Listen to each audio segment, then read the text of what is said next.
Castlevania Season 3.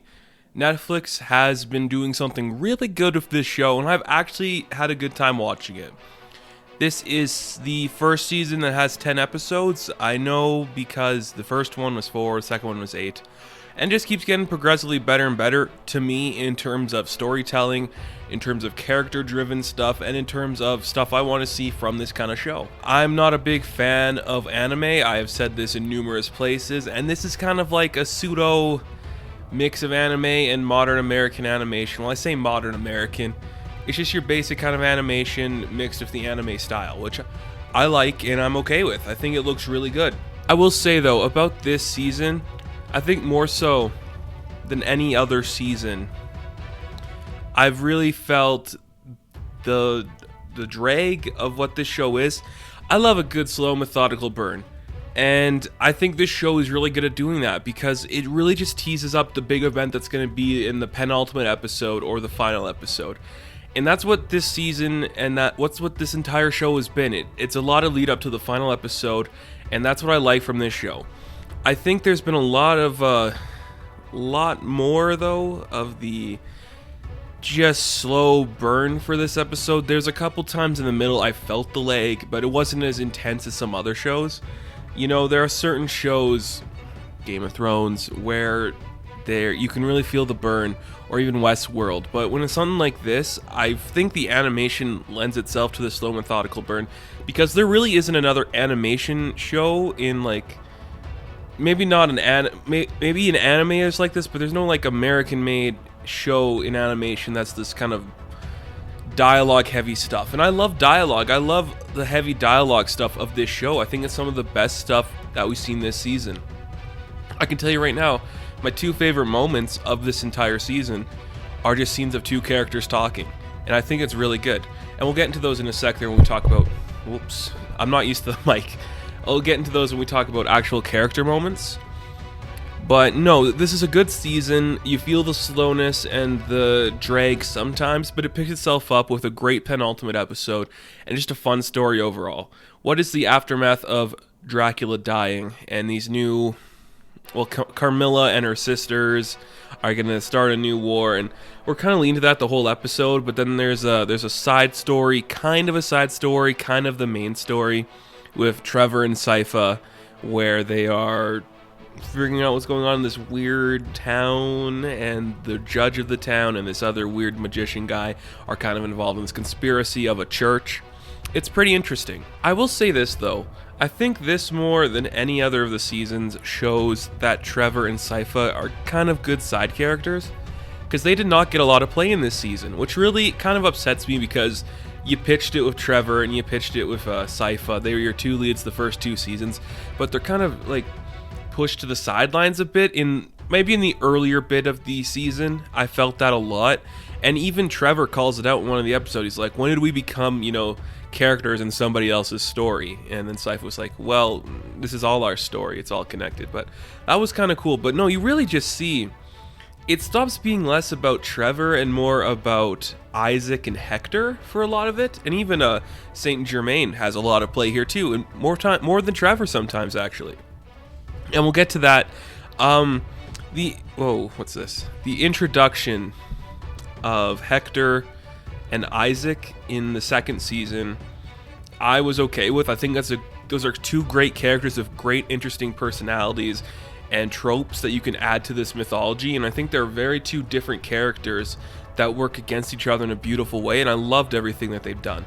I think Isaac has actually become my favorite character on this show. His journey this season was so amazing to watch and just so unique, and you see him going from loving Dracula's plan to having his own plan to wanting to fulfill Dracula's plan, but in his own way, in the turmoil between helping the human race and going against it. I think there's some really good stuff in there.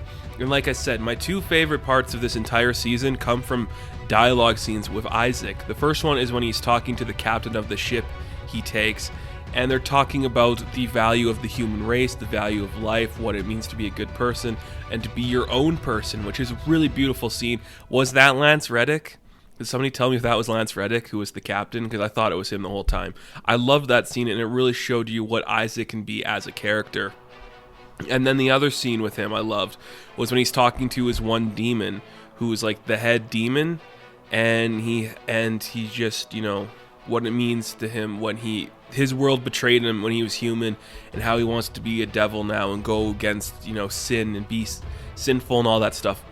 Beautiful stuff. I think that was a really cool moment. And was it Judah? I don't know.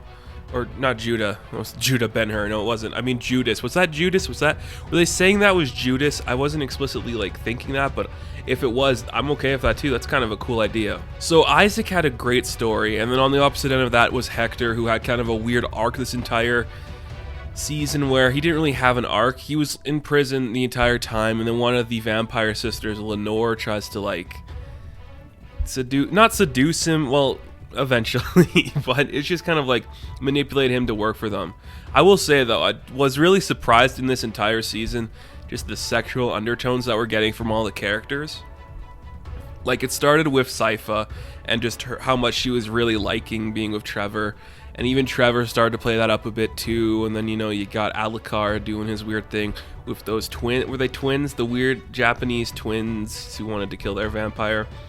A lot of weird stuff going on sexually, which I'm not complaining. It's kind of fun, but it was just kind of a weird thing to see a bit.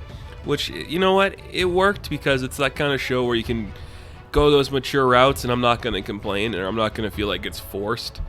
And obviously Hector and Lenore, that whole story was definitely leading to some sexual revelation, and you get that, which was pretty cool.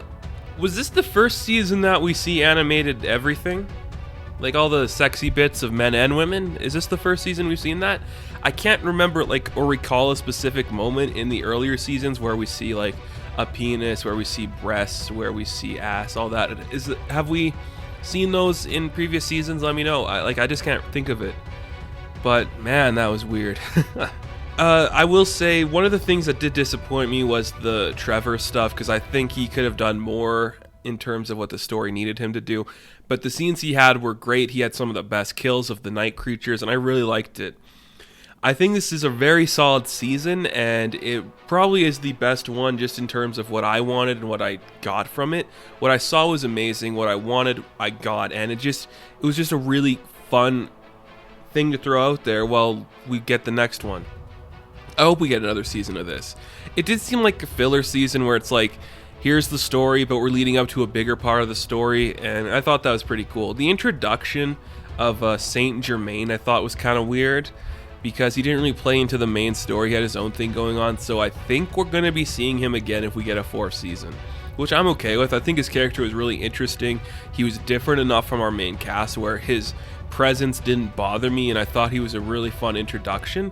And his whole storyline kind of adds another level of the mystical, of the spiritual, and the philosophical, which I think could definitely help out a show like this, and it really works. Not a lot of vampire stuff happening in this season, though.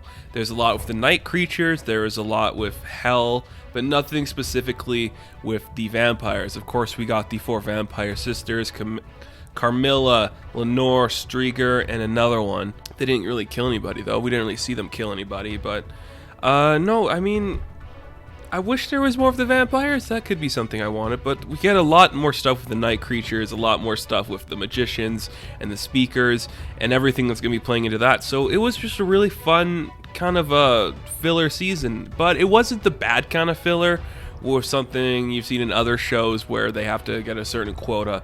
This is more like, we're leading you to something bigger and better that's coming, and we know you're going to watch that. So watch this right now. You'll get some great character moments. You'll get a lot of nice dialogue moments, which if you like dialogue, you'll love this show. And then we'll get to something big and beautiful later, because they did, and it was great. And I had fun.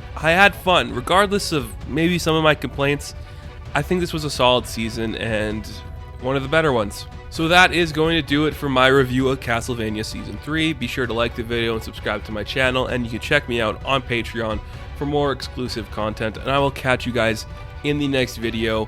Have a good one. Thanks for watching. Tsunami Studios.